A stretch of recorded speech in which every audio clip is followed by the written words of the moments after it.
Good morning, good morning. Shout out po sa lahat. Panibagong araw, panibagong vlog. Okay, so 10 days before po na magiging 2 months ako doon sa shelter ay first time ko pong makipag-away. First time ko pong makipag-away simula nang inalis po yung isa. Doon naman ito sa banyo. Mas bata sa akin yung nakaano ko kanina kasi unang-una din, nauna po ako maglagay ng ano doon sa table, yung sa counter na yun. Ako po yung nauna alas 4, 4:48 pa po yung naano, tapos yung aksidente na nangyari po ng aming pag-argue ay pag-aaway ay mga 5:15 kasi natapos na po akong maligo. Ngayon, sinabi ko lang sa kanya na mag-move siya ng kaunti. Hindi siya, dumikit pa tuloy siya sa akin, ano. So ngayon, pumunta ko dun sa staff. Sabi ko na mayroong babae dun very rude na I just asked her nicely to move a little bit because my staff was already there earlier. Tapos, hindi nag-move. Ngayon naman, yung ano na, natapos na kaming mag-argue, wala na akong ano, binidyo pa nga niya ako, hindi naman siguro ako sumasagot sa video na yun. Wala siyang, kahit na nagbibideo siya sa akin, kung wala po akong ginawa sa kanya, kahit ano pang gagawin niya, kung hindi ako kumikibo, at wala siyang ebidensya na inano ko siya, nakipag-away ako sa kanya or ano man, bahala na ang ano sa kanya. Nakipag-away ako sa kanya, narinig kami nag-argue, pero sa video niya, hindi na po ako nagsasalita. Tapos, inaccuse niya akong magnakaw. Never po akong magnakaw sa buong buhay ko. Tinanggal ko yung phone ko, nilipat ko yung phone ko doon sa kabilang charger, nilipat ko yung aking mga gamit sa kabilang lugar.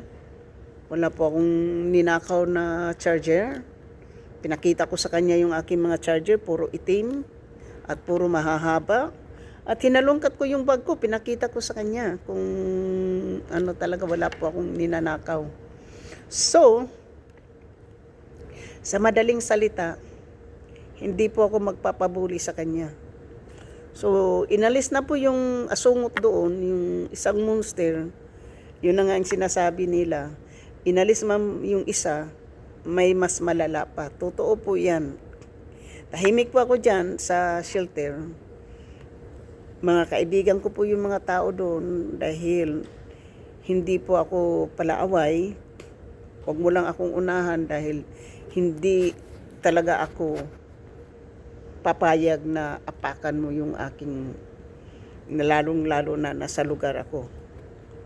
So ngayon, nakita ko siya na nakipagkwentuhan doon sa mama na Latino. Ang mama na Latino na yung kaibigan ko. Hindi, alam mo yung mga Latino, 3 yan sila. Doon siya, nagsumbong siya doon. Naintindihan ko rin yung iba kasi tawag niya mama or something. Kasi sinasabi ko sa kanya, tinuruan ka ba magrespeto ng mga nakakatanda sa iyo? Dahil ikaw wala kang respeto eh. Kahapon sabi ko yung may walker na matanda na nagsinasabi na I had only 1 kidney and I need to use a bathroom very badly. Hindi niya pinagamit sa disabled room. Porque sinabi pa niyang pumunta doon sa small room.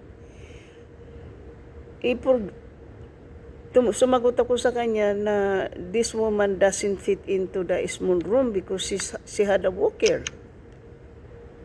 The walker cannot fit into the ladies' room. She needs to be using into the, kaya nga sabi ko sa kanya, that's why there is a disabled bathroom, big one, so the wheelchair and the walker can go inside the ladies' room. And then you're gonna tell this poor woman to wait. You can get an accident anytime. Sabi naman nung isang matandang naghihintay, she's been there for a long time. So, very mean woman si Sa. Anyway guys, ang mga tao dyan sa shelter, karamihan dyan mga African American at saka Latino. So, parang sila yung hari ng mga lugar na yun. Porque ang mga staff ay karamihan Latino, tapos Black African American, wala pong ibang lahi kundi yun po yung mga nandyan. Walang Pilipino na staff, may puti pero walang Pilipino, walang ibang, so yung ano dyan, kaya parang kung ano pa kakampi niya lahat yung mga ano dyan. So anyway, sa buong almost 2 months ako dyan, inilipat ako. Pero anyway guys, may record ito sa hospital. Hindi ko man na-record, so next time kapag mag-report ako, kailangan i-picturean ko yung ano na nag-report ako doon. So, sa madaling salita, yung bata na yun, ang parang kakampi lang, parang mas nirerespeto niya yung mga katulad niyang bata. Pero pagdating sa mga matanda, very rude siya. Very rude. Kung tumawag ng pulis si Kevin yung staff doon, kung tumawag ng pulis, it's elderly abuse yung ginawa niya doon sa akin. I-charge, hindi wala man akong video, wala man akong ebidensya na nag-away kami. Meron siyang video, I don't care. Pakita niya doon. Pero, wala siyang ebidensya na nagtapon ako. Pwede kong i-deny na nagtapon ako ng gamit niya. Kasi yung gamit niya nandoon sa table. Nandoon yung mga gamit niya. Nandoon yung kape niya. Nandoon yung pagkain niya. Hindi ko tinapon yun. So, kung ano man, kailangan niyang ipoprove kung ano yung mga sinasabi ko. Kasi nagbibideo siya eh.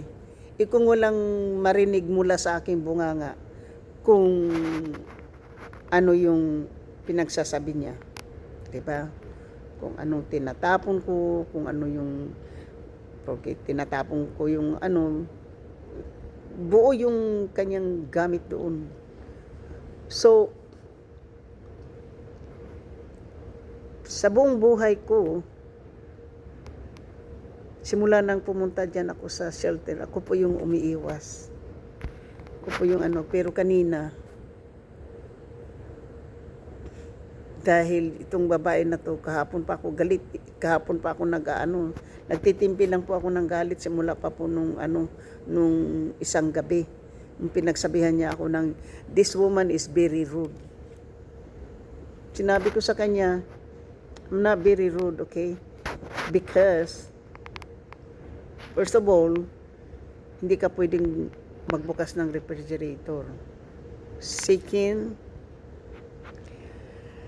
someone drink my milk and someone eat my food in my yogurt in the refrigerator, okay?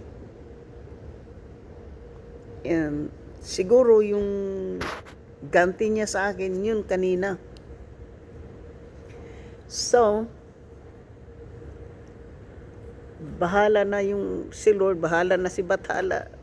Basta ang masasabi ko lang, kung i-exit man nila ako dyan, exit yung tawag, kung i-exit man nila ako dyan, wala po akong, ayaw ko pong anuhin kasi gusto ko nga pong umalis dyan kahit na wala akong matitirahan. Gusto ko pong umalis. Kaya lang po, kahit yung mga staff na yan, alam ko, naririnig ako ni Kevin na nag-aaway kami doon sa loob. Pero hindi po ibig sabihin na ako po yung nangunguna. Dahil hindi pa po sila nakakarinig dyan na ako po yung nangunguna makikipag-away. Dahil sa nag-report na po ako noong isang gabi doon sa Redid na yan, hindi ko po alam kasi yung pangalan at saka sabid po na nakatira yan. Parang pinuntahan ni Kevin yung kanina, inalam kung saan banda. Basta redhead na lang yung kasi wala pong ibang babae dyan na may redhead po yung redhead po yung ulo. Kasi yung kulay ng kanyang tina ng ulo ay red. Puti siya, Latino siya eh. Kasi nagsalita siya ng Meksikana ata yan eh. Nagsalita siya ng puti. At nagsumbong siya doon sa aking kaibigan na Latino din. Sinabi nung Latino, I go here, sabi niya going like that. Kasi kung nagsumbong siya tungkol, hindi ko lang tinitingnan nakikinig lang ako.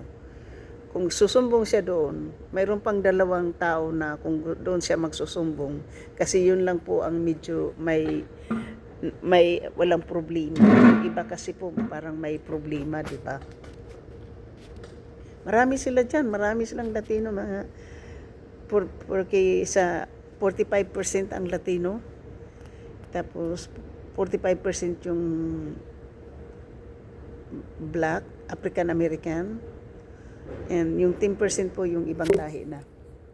So, makati yung ko po, mga braso ko po, kasi may sinasabi nilang bedbugs. Makati. Nag-report na po ako na pa-sprayhan ko yung higaan ko kasi may pumunta dyan dati na bago. 2 gabi lang, hindi na bumalik. Simula nang lumipat yung doon, simula nang humiga doon sa tabi ko. Yung boundary lang kasi yung ganito lang yung pagitan, may wall lang kasi pagitan. Simula nang inilagay yung ali doon, gabi-gabi na mayroon ng mga red dot yung mga balat ko, mga kati. Nakita kahapon ng aking case manager, sabi niya, kagat ng yan, bedbugs. Sabi ko, ano ba yung bedbugs? Kasi sinabi ko, tinatanong ko na kay Frankie yan tapos mayroon ako, sabi ko, mayroon din ako dito sa liig. Dito. Tapos sa braso ko, ngayon, nandito na sa katawan ko kaya nag-request na po ako ng 2 kami, yung up and down, yung 42 A and B. Ako sa taas, ang B din, ganun din. Din namin yung i-quarantine yung damit ko kasi Makati masyado, guys. So anyway, bukas po may isang Pilipino na i-exit siya, punta daw siya sa navigation daw, sabi niya ganyan. So kung in case yan, kailangan ko rin ng basta ako, guys, kung hindi man ako makakuha ng i-report ko yan sa sa aking social worker doon sa kay Abiri, na mayroon na naman na at saka sasabihin ko yan din sa doktor ko, sa therapy ko, kasi para mayroon po akong record. Kung gusto ko pong mag-complain, mayroon po akong record. Ito po yung ngayon ang dahilan kung bakit nakikipagkita po rin ako ng therapy na psychiatric therapy dahil dito po sa mga nandito po tayo sa shelter, hindi po natin maiwasan yan.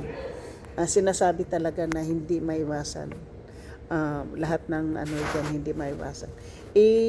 Mayroon ngang nakikipag-away dyan na aso, hindi, nandyan pa nga kaya nilipat siya ng bed. Ito naman, hindi ako mailipat ng bed kasi magkabilaan kami ng bed. Yung ano lang. So, hindi ko alam kung yung bata na yan, hindi yan marunong magrespeto ng mga matanda, lalo na yung mga naka-walker, lalo na yung may mga nagkaroon na ng aksidente dyan sa banyo noong isang araw na hindi po hindi po nilinis at nagagalit po yung janitor. So, yan po yung kung hindi po yung bata na yan marunong siguro magrespeto. Ewan ko lang kung ano yung policy nila dyan. Sana nga hindi yan mauulit. Sana nga hindi na po mauulit. Pero kung nandyan yan sa banyo, ako na po yung iiwas. Ako po yung iiwas. Ayaw ko pong lumapit dyan sa tao na yan. Sobrang yabang yung ano na yan, yung biro mo, inoccupied niya yung isang counter, ha. So, wala talagang respeto yung ano na yun. Ano talaga guys, Makati. So, hanggang dito na lang po. Shout out po sa aking mga minamahal na mga subscribers, silent viewers, sa mga PWs, kaibigan at hindi, mega love shout out. At sa lahat-lahat ng sumusuporta ng aking channel, thank you so much. At sa aking mga new super chat members, my new super chatter, Angel Velasquez. Thank you so much for watching me and giving me some blessing yesterday, Angel.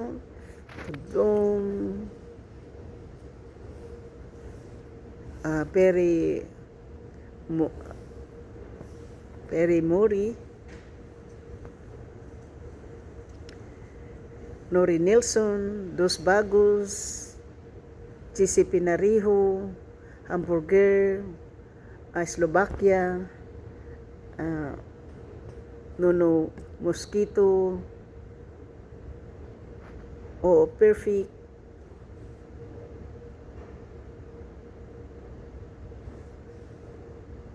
Mama Sinya, Life Grace,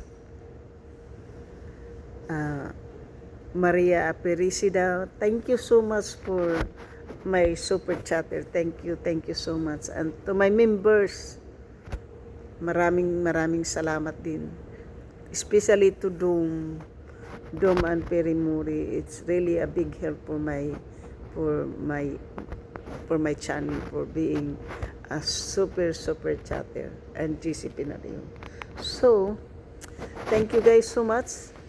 Sa hindi pa po nakasubscribe, please subscribe my channel and hit the notification bell para ma-update kayo sa aking mga bagong upload. Thank you. And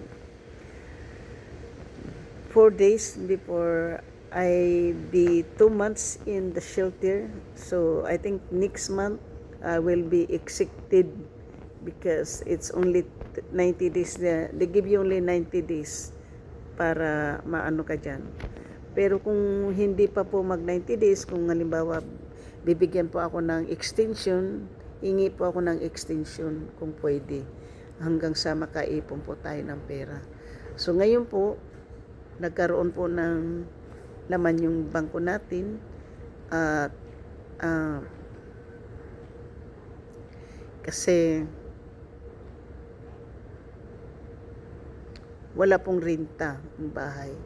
So nagsweldo po tayo ngayon, nandyan na po yung pera ko sa bangko at ipapadala ko po hatiin ko po yung sweldo ko para sa dalawa kong kapatid na sa Pilipinas, kasi naawa po ako sa kanila, mga matanda na po, tatlo na lang po kami.